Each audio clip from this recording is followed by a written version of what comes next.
Les ravageurs se rencontrent sur toutes les cultures. Mais qu'appelle-t-on ravageurs? Et comment Coppert vous aide à les contrôler biologiquement?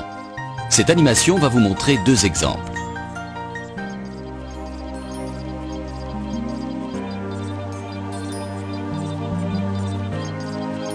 Le premier exemple est le contrôle des pucerons. Les pucerons vivent environ 3 semaines. Durant cette période, ils peuvent donner naissance à plusieurs centaines de jeunes pucerons, quelquefois plusieurs dizaines par jour. Les jeunes pucerons se mettent rapidement à piquer, pour se nourrir, la plante qui les abrite et occasionnent des dommages à la plante en l'affaiblissant. Ces insectes sont appelés ravageurs.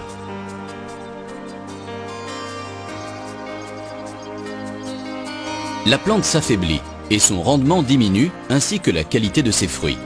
Les plantes ornementales perdent leurs qualités esthétiques et ne peuvent plus être commercialisées.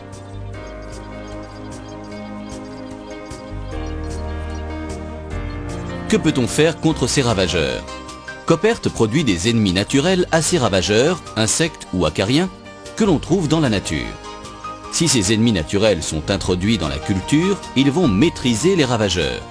Dans ce cas, une petite guêpe parasite appelée Aphidius colemani est utilisée. Les insectes sont distribués sous forme de pupes prêtes à éclore, mélangées à un support dans un récipient accroché à la plante. Les parasites ont une taille équivalente aux pucerons, seulement 2 mm. Dès qu'ils ont leur forme ailée adulte, ils se mettent à la recherche des ravageurs, ici les pucerons, dans le but de se reproduire. En une demi-seconde, ils déposent un œuf dans le puceron. Ce phénomène s'appelle le parasitisme.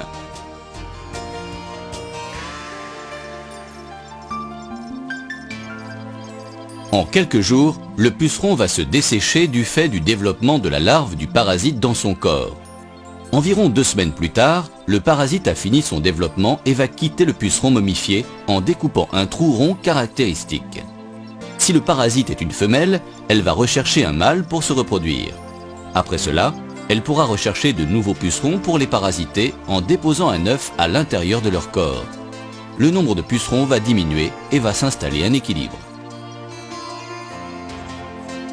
Le deuxième exemple est le contrôle des acariens. Cet acarien ravageur se nourrit de la sève de la plante. Il provoque des dommages sur le feuillage qui jaunit jusqu'au dépérissement de la plante s'il n'y a pas de contrôle. L'acarien peut pondre plusieurs centaines d'œufs qui vont donner naissance à autant d'acariens après un peu plus d'une semaine. Cette forte fécondité fait que les dommages apparaissent rapidement. Coppert a trouvé et développé un ennemi naturel à ce ravageur, un acarien prédateur. Son nom latin est Phytocellus persimilis. Il est apporté sous forme adulte dans une bouteille. Il s'agit d'un véritable prédateur qui tue sa proie en la piquant et en la vidant de son contenu pour se nourrir. Le développement de ce prédateur est à peu près le même que sa proie. Il pond des œufs qui donnent très rapidement des larves et des adultes prédateurs.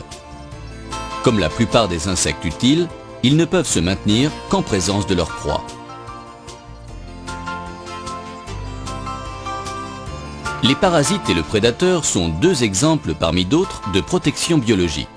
Coppert offre de nombreux autres insectes de protection biologique. Ils ont une chose en commun, ils participent au développement d'une agriculture durable, propre et saine.